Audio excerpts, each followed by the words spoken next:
کہ حضور نبی کریم صلی اللہ علیہ وسلم کس طرح سے رمضان المبارک کو گزارا کرتے تھے؟ جہاں تک آپ کے سوال کا سلسلہ ہے تو اس میں دو پہلو ہیں۔ پہلا پہلو تو یہ ہے کہ حضور علیہ الصلوۃ والسلام رمضان کے آنے سے پہلے اس کا اہتمام کیسے کرتے، اور دوسرا پہلو یہ ہے کہ حضور علیہ الصلوۃ والسلام رمضان خود کیسے گزارتے۔ جہاں تک رہا پہلا پہلو کہ حضور علیہ الصلوۃ والسلام رمضان آنے کا اہتمام کیسے کرتے، تو یاد رکھیں کہ رمضان المبارک کی عبادات میں دو اہم چیزیں ہیں، ایک ہے دن کی عبادت، ایک ہے رات کی عبادت۔ دن کی جو عبادت ہے وہ روزہ ہے، یعنی جو عام روٹین کی عبادات ہیں اس سے ہٹ کر بات ہو رہی ہے، کیونکہ اب یہ الگ مہینہ ہے، اس کا خصوصی امتیاز ہے۔ تو ایک دن کی جو عبادت ہے وہ روزہ ہے، اور دوسری رات کی عبادت ہے جو قیام ہے، یعنی اللہ تبارک و تعالیٰ کی بارگاہ میں قیام کرنا، قیام اللیل کرنا، نمازیں پڑھنا، استغفار کرنا، یہ رات کی عبادات کے اندر۔ دن میں بھی ہے لیکن رات میں اس کی کثرت ہے۔ تو یہ دو چیزیں ہیں۔ سید عالم صلی اللہ علیہ وسلم رمضان آنے سے پہلے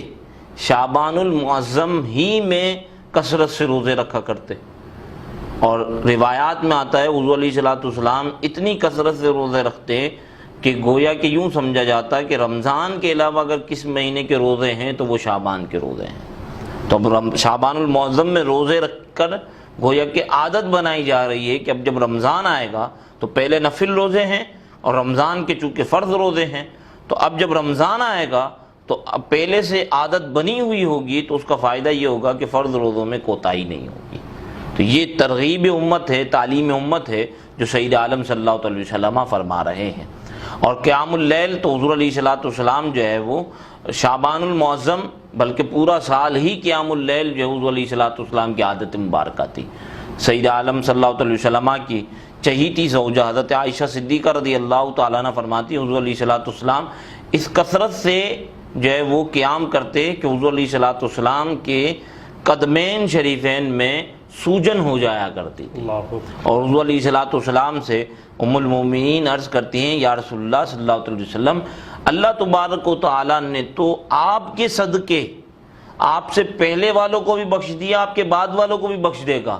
پھر آپ اتنی کثرت سے عبادت کیوں کرتے ہیں؟ تو سید عالم صلی اللہ علیہ وسلم نے فرمایا کیا میں اللہ تبارک و تعالیٰ کا شکر گزار بندہ نہ بنوں؟ یعنی میں اس چیز کو پسند کرتا ہوں کہ میں اللہ تبارک و تعالیٰ کا شکر گزار بندہ بنوں کہ جس نے میری وجہ سے مجھ سے پہلے والوں کو بھی بخش دیا، مجھ سے بعد والوں کو بھی بخش دیا۔ تو یہ حضور علیہ الصلوۃ والسلام کی کثرت سے عبادت کا معمول ہے۔ تو رمضان میں جو ہے وہ حضور علیہ الصلوۃ والسلام آنے سے پہلے اس کا اہتمام کرتے۔ اور پھر جو دوسرا پہلو ہے، پہلا پہلو تو یہ ہو گیا کہ حضور علیہ الصلوۃ والسلام آنے سے پہلے کیسے اہتمام کر رہے ہیں، اور دوسرا پہلو یہ ہے کہ حضور علیہ الصلوۃ والسلام جب رمضان آ جاتا تو پھر کیسے گزارا کرتے تھے۔ تو اس کے اندر تو یہ ملتا ہے، سیدہ عائشہ صدیقہ رضی اللہ تعالیٰ فرماتی ہیں کہ حضور علیہ الصلوۃ والسلام اس کثرت سے جو ہے وہ رات کو عبادت کرتے کہ حضور علیہ الصلوۃ والسلام بستر شریف پر تشریف ہی نہیں لاتے، کمر بستہ ہو جاتے عبادت کے لیے۔ اور فرمایا کہ حضور علیہ الصلوۃ والسلام اس ماہ میں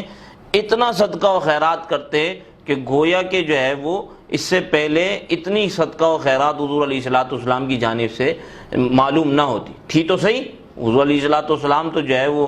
جود و سخا کے پیکر ہیں، لیکن حضور علیہ الصلوۃ والسلام رمضان میں اس کو بڑھا دیا کرتے تھے، اور فرمایا کہ حضور علیہ الصلوۃ والسلام خیرات کے کام رمضان میں ایسے کرتے تھے، یعنی اتنے زیادہ کرتے تھے کہ ہوا چلنے کی جو تیزی ہے اس سے بھی زیادہ حضور علیہ الصلوۃ والسلام کے خیرات کے کام ہوا کرتے تھے، یعنی اتنی کثرت سے رمضان المبارک میں جو ہے وہ یہ سلسلہ رہتا۔ اور پھر رمضان آنے سے پہلے جو اہتمام کی میں بات کر رہا تھا، تو سید عالم صلی اللہ علیہ وسلم باقاعدہ صحابہ کرام کو خطبہ دیا کرتے، رمضان کے حوالے سے موٹیویٹ کیا کرتے، جیسا کہ حضرت سلمان فارسی رضی اللہ تعالیٰ عنہ کی مشہور طویل حدیث ہے کہ جس میں حضور علیہ الصلوۃ والسلام نے ترغیب دلائی ہے کہ یہ صبر کا مہینہ آنے والا ہے، یہ مواسات کا مہینہ آنے والا ہے کہ جس میں تم نے درگزر کرنا ہے، بھلائی کرنی ہے، یہ وسعت رزق کا مہینہ آنے والا ہے کہ جس میں جو ہے وہ تم نے اپنے رزق کو بڑھانا ہے، یعنی ایک تو تم جو ہے وہ خود اپنی طرف سے جو ہے وہ خیرات کرو گے تو اللہ تبارک و تعالیٰ اس مہینے کی برکت سے تمہارے رزق کو بڑھا دے گا. اور اس کی تو آپ جو ہے وہ بے شمار مشاہدہ آپ نے دنیا میں بھی کیا ہوگا کہ جو ہے وہ لوگوں کا رزق قدرتی طور پہ رمضان مبارک میں بڑھ جاتا ہے. تو یہ وہ مہینہ ہے کہ صبر کا بھی مہینہ ہے, وسعت رزق کا بھی مہینہ ہے. اور پھر حضور علیہ الصلوۃ نے ترغیب دلائی کہ اس میں آپ نے جو ہے وہ سحر کروانی ہے, افطار کروانی ہے, اور فرمایا کہ اگر کوئی کسی کو جو ہے وہ افطار کروائے تو گویا کہ وہ ایسا ہی ہے جیسے اس نے خود روزہ رکھا ہے. وہ یعنی ایک تو خود روزہ رکھا, افطار کروانے کی وجہ سے دوسرے روزے کا بھی ثواب اسے مل رہا ہے. اور ایک جگہ فرمایا, اور اسی حدیث کے اندر بلکہ فرمایا کہ جو کسی کو پیٹ بھر کے روزہ